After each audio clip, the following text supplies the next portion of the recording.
Hello everyone and welcome to the third Principals blog with the Principal Mike Welsh. My name's Alex Queen, I'm a level 3 student here at the college studying media. Mike, welcome and great to see you. And you, Alex, thanks for talking to me again. It is a pleasure. I want to start with a bit of quite long-term news which is going back to the last summer. The college announced that we were merging with the TEC Partnership with Grimsby and Scarborough College.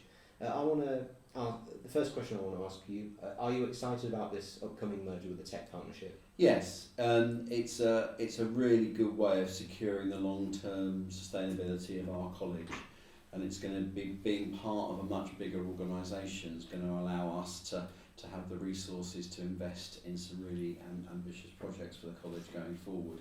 Not similar to the IoT, and people think it's a new idea. We've actually been working very closely with colleagues at TEC Partnership for a number of years, including on the IoT project that I know we're going to be talking about later. So yes, I'm very excited. It's a really important step for the college, and it will secure the long-term future of both the college here in Beverley and in Bridlington. So it's great news all round. I know this is going to sound a bit challenging, but where do you see your role when we eventually merge? My role will pretty much stay as it is. The TEC Partnership already has a chief exec, Jill Alton, so she will continue in that role, and I will remain as principal of East Riding College. So fundamentally, in terms of the day-to-day operations of East Riding College, my role isn't going to change that much.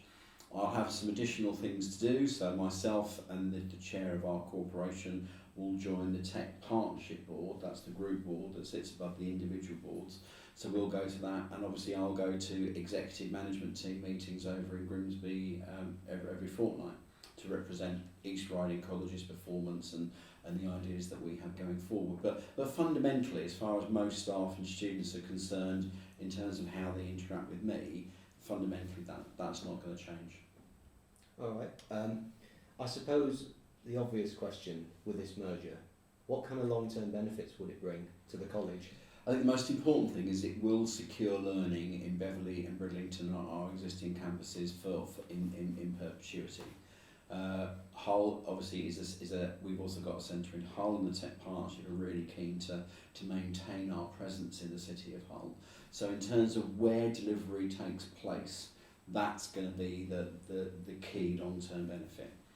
Secondly, being part of a much larger organisation, something in excess of £50 million, means that we're going to be able to have access to staff and job roles and people that do things that we as a small college can't afford at the moment. So CPD, e-learning for students, that kind of thing. We're going to have the opportunity to increase staff development and plug into the staff development activities going on in TEC Partnership, and as we've already done working together, plan on some really big projects, for example, like the IoT. There's others that I can't mention yet, but they're still confidential, but there are a number of things that we're working on together. So other examples with the implementation of T-levels, working collaboratively on that. Developing our HE provision so we can provide more higher education provision, and I would like to think in longer term things like putting the first and second floors on the phase 2 development here of the IoT as a sort of thing that they're going to be able to help us achieve. But well, speaking of T-levels, obviously East Riding College has quite a broad vocational curriculum offer. If we do eventually introduce T-levels, what kind of offer would the college offer? We're limited to what the Department for Education are releasing in a phased release of different qualifications, and I've been looking at this today actually, and our college executive team meets on Thursday tomorrow, so they'll decide, but we're looking to offer education, construction and digital initially, I would think. And that won't be until 2022-23 because there's quite a long lead-in time. So those are going to be the kind of curriculum areas that we're going to look at first of all. And that fits in with our specialisms, education, construction, digital. Well, I think it sounds very exciting and something Thank to you. look forward to. Moving from one merger to another merger, nearly a year ago, the college announced that we were going to join the IoT, the Yes. Institute of Technology, for part of the Yorkshire and the Humber region. Yes. I suppose the foundations of the IoT building at the back of Flemingate are, well, they're barely begun, but when it eventually gets completed, what kind of benefits will it have on the college in the Yorkshire and the Humber region? That's a really good question, Alex. I think we've appointed contractors. We've got all the money in place from the Department for Education and the Local Enterprise Council Partnership, the Humber LEP. So that's all in place now. We expect to have contractors on site towards the end of March, I expect. We're on track for a late October finish date. And the thing to bear in mind with our Institute of Technology, and we're part of a partnership of 6 other colleges across the region that are doing this, is that our curriculum is already being delivered, engineering and advanced manufacturing. So the courses that are going to move, and the equipment and some of the staff and some of the students that are going to be transferring from where they're learning currently into the new IoT building, they're already here at the college. We've already recruited over 50 of those.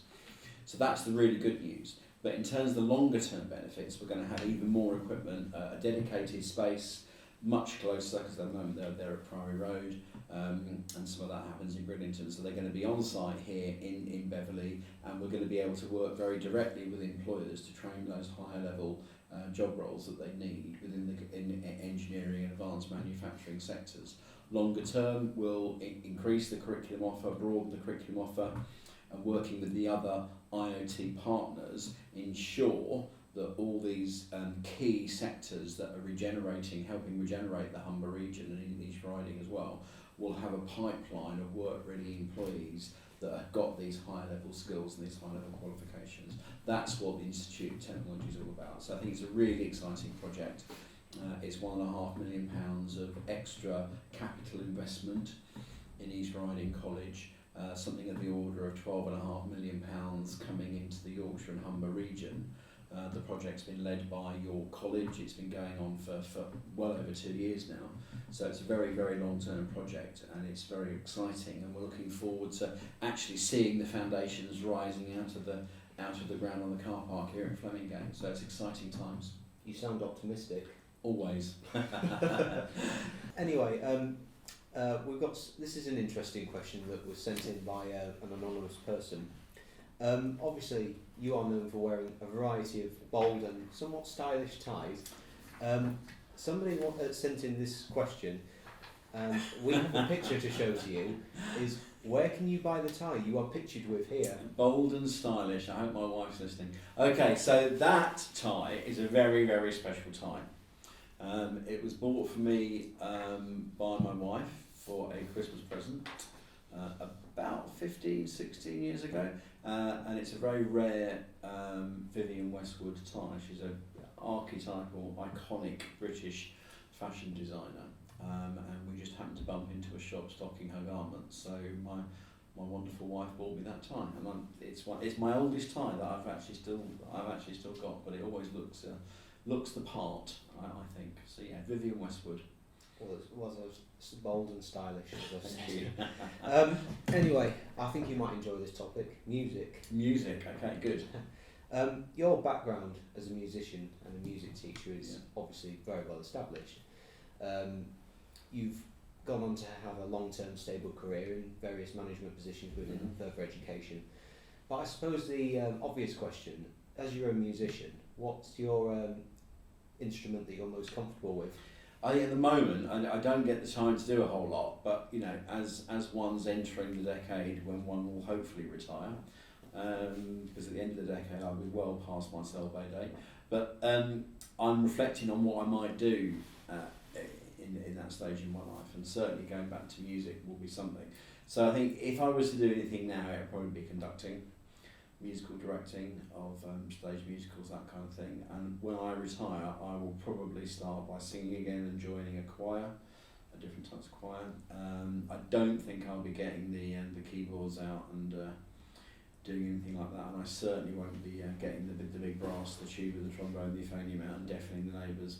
No, I think I'll stick with a bit of singing and take it from there. But is there a particular song that you're good at with the instruments? No, I just enjoy playing different types of music. I enjoy going to live music and went to the Earth, Wind and Fire gig in Manchester last year. So no, it's just I just enjoy being around musicians and taking part. All right, that sounds very good. Do you have a favourite band or a musician? That's a very difficult question. I think how many? Probably Al Jarreau, who sadly died last year, Black American jazz singer, funk, that kind of stuff. Really, really good. So Al Jarreau probably is the person I look up to the most in terms of music. All right. To finish off this conversation, we've got some easy general questions. First one is, it's pretty small and sweet. Are you a white wine, red wine, or a whiskey person? See, that would go on. That's a very difficult question. I think it depends on my mood and the context. I think I can take or leave white wine, but on Christmas Day we always have a bottle of Chablis first with our Christmas lunch. But normally, if I'm out, I'll drink red wine with a meal regardless of the food. But I do like a whiskey, a single malt Scotch whiskey at the end of an evening. So that's very good. Thank you. This is a fairly easy one. What's your lucky number? Number 18, without a doubt. Is there a reason why? I was born on the 18th. We're about to move into a house up here. That's house number is 18. Lots of nice things happen on the 18th of the month, and it's just a number that I'm always drawn to. Number 18. Do you remember your 18th birthday though? Do I remember my 18th birthday? I probably, we can't put that on film though. It would be inappropriate. No, we can. Yes, I do remember my 18th birthday. I was studying very hard for my A-levels, having just passed my driving test. All right, well, very good. And and to finish off, are you an optimistic person? Absolutely. I think that comes across when people meet me. There's plenty of pessimists in the world, but it only really takes one optimist to make things happen. So I like to surround myself with people that challenge me, but actually are also quite positive in their outlook. And I think the world would be a lot happier place if more people dwell on the positive things in life and were optimistic rather than being pessimistic and always trying to find fault and be negative. I don't like negative energy around me. It's very soul destroying. So yes, I'd like to think I was a positive person. Very optimistic. Optimistic, yes. Thank you. As always, good to talk to you. And you, Alex. Thank you very much. Thank you.